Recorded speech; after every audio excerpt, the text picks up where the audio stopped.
According to the New York Times, the head of the NAACP had a blunt warning for President-elect Joseph R. Biden Jr. when Mr. Biden met with civil rights leaders in Wilmington this week.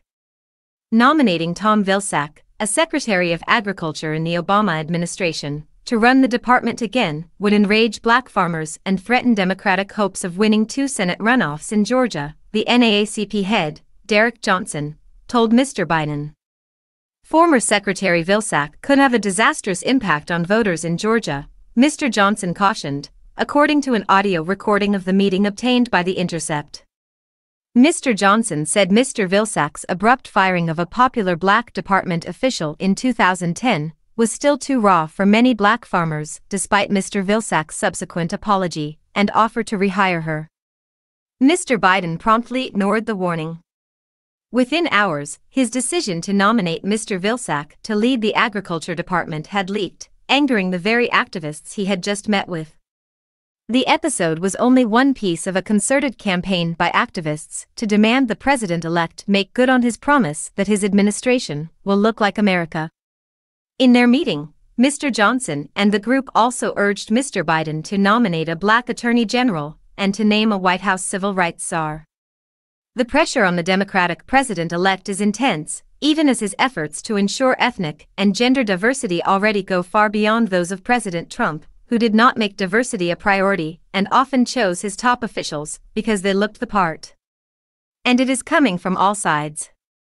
When Mr. Biden nominated the first black man to run the Pentagon this week, women cried foul. LGBTQ advocates are disappointed that Mr. Biden has not yet named a prominent member of their community to his cabinet. Latino and Asian groups are angling for some of the same jobs. Allies of the president-elect note that he has already made history. In addition to nominating retired General Lloyd J. Austin III to be the first black Secretary of Defense, he has chosen a Cuban immigrant to run the Department of Homeland Security, the first female Treasury Secretary, a black woman at the Housing and Urban Development Department, and the son of Mexican immigrants to serve as the Secretary of Health and Human Services. And, perhaps most notably, he picked Kamala Harris to be his running mate, making her the first black person and the first woman to be vice president. But the rollout of Mr. Biden's cabinet and White House picks has created angst among many elements of the party. While some say he appears hamstrung by interest groups, others point out that his earliest choices included 4 white men who are close confidants to serve as Chief of Staff, Secretary of State, National Security Advisor, and his top political advisor, leaving the impression that for the administration's most critical jobs Mr. Biden planned to rely on the same cadre of aides he has had for years. Added consternation, the leader of one advocacy group in Washington said of Mr. Biden's initial picks. Glynda C. Carr, the president of Higher Heights for America, a political action committee dedicated to electing progressive black women, said there was a feeling of defeat that Mr. Biden had not awarded key jobs in his cabinet to black women, as the group had hoped. Susan Rice, a black woman who was United Nations ambassador and national security advisor in the Obama administration, had been seen as a candidate for Secretary of State. Instead, she will become the director of Mr. Biden's Domestic Policy Council, a position that does not require Senate confirmation. Representative Marcia L. Fudge of Ohio, another black woman, was passed over for Secretary of Agriculture, the job she and her allies had pushed for, and instead was nominated to be Secretary of Housing and Urban Development. Both the state and agriculture jobs went to white men instead. For me, I certainly would want Susan Rice to be on the team rather than not be on the team, Ms. Carr said, but that it was disappointing to see Ms. Rice in a position that was not cabinet level. We need to continue pushing, she added. Women's groups were also disappointed by Mr. Biden's decision to pick General Austin for Defense Secretary, instead of Michelle Flournoy, a longtime senior Pentagon official who had been seen as the leading contender for the job for months. It did not help Mr. Biden's case with women that he also chose Xavier Becerra, the California Attorney General, as the Health and Human Services Secretary over Governor Michelle Lujan Grisham of New Mexico, who was singled out as a likely candidate for the job just days before she was passed over. Picking General Austin also did not assuage civil rights leaders like the Rev. Al Sharpton, who is adamant about the need for a black attorney general, or at least someone with a background on voting rights enforcement. In an interview after his meeting with Mr. Biden, Mr. Sharpton was blunt about when he would feel satisfied that the president-elect had kept his diversity promise. "If we get a genuine attorney general that has a credible background on civil rights and voting rights enforcement," he said. "If we get a credible person with a genuine background in labor and education, then I would be willing to say that I'm willing to accept some defeats or setbacks in other positions." Mr. Sharpton has also been clear about who he will not accept. He said black activists would not support any position for Rahm Emanuel, the former chief of staff for President Barack Obama, whose legacy as mayor of Chicago he condemns because of Mr. Emanuel's handling of the killing of Laquan McDonald, a black teenager, in 2014 by a police officer. Other activists are equally determined to prevent the president-elect from nominating people they view as too conservative and too timid in confronting racial injustices, or too connected to the corporate world. This month, a group of over 70 environmental justice groups wrote to the Biden transition team, urging the president-elect not to appoint Mary Nichols, California's climate change regulator, and one of the nation's most experienced climate change officials, to run the Environmental Protection Agency. "We would like to call your attention to Ms. Nichols's bleak track record in addressing environmental racism," the groups wrote, saying that she pushed California's cap-and-trade program to reduce greenhouse gases at the expense of local pollutants, which disproportionately affect minority communities.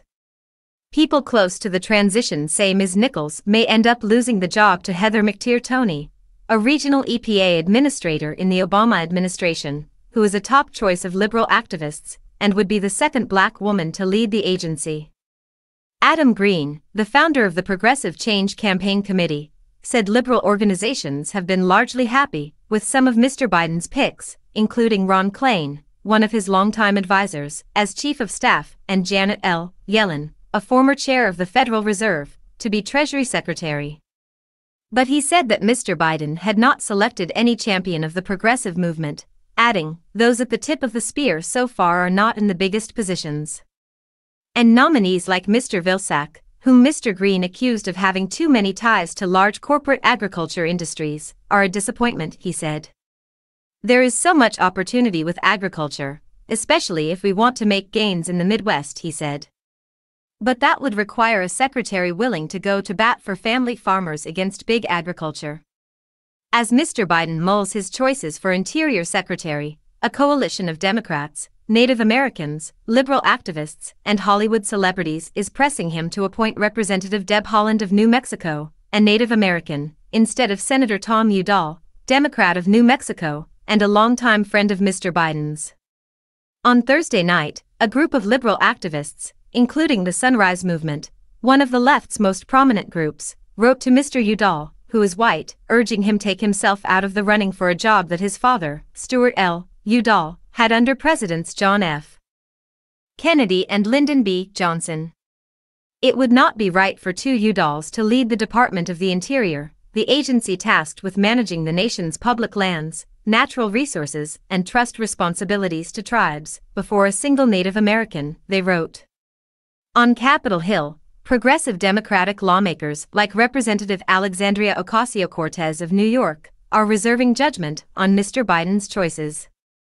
"I think one of the things I'm looking for when I see all of these picks put together is, what is the agenda?" she told reporters. During his meeting with the activists, Mr. Biden bristled at the idea that his nominations suggest he was not pursuing a progressive agenda. "I don't carry around a stamp on my head saying I'm progressive, and I'm AOC, Mr. Biden said, referring to Ms. Ocasio-Cortez. "But I have more of a record of getting things done in the United States Congress than anybody you know." The comments reflect what people familiar with Mr. Biden's thinking say is his growing frustration with the public and private pressure campaigns. But promises to interest groups during his campaign tend not to be forgotten. Alfonso David, the president of Human Rights Campaign, a group dedicated to advancing the interests of the LGBTQ community, said Mr. Biden assured him months ago that he was committed to diversity in his appointments. For Mr. David, the goal is for an LGBTQ person to be named to a cabinet-level position requiring Senate confirmation, something that has never happened. That is an important barrier to break. We need to make sure that all communities are represented, Mr. David said. Like other activists, Mr. David hesitated to pass judgment on Mr. Biden until he finished picking his cabinet. It's too soon to tell yet, he said.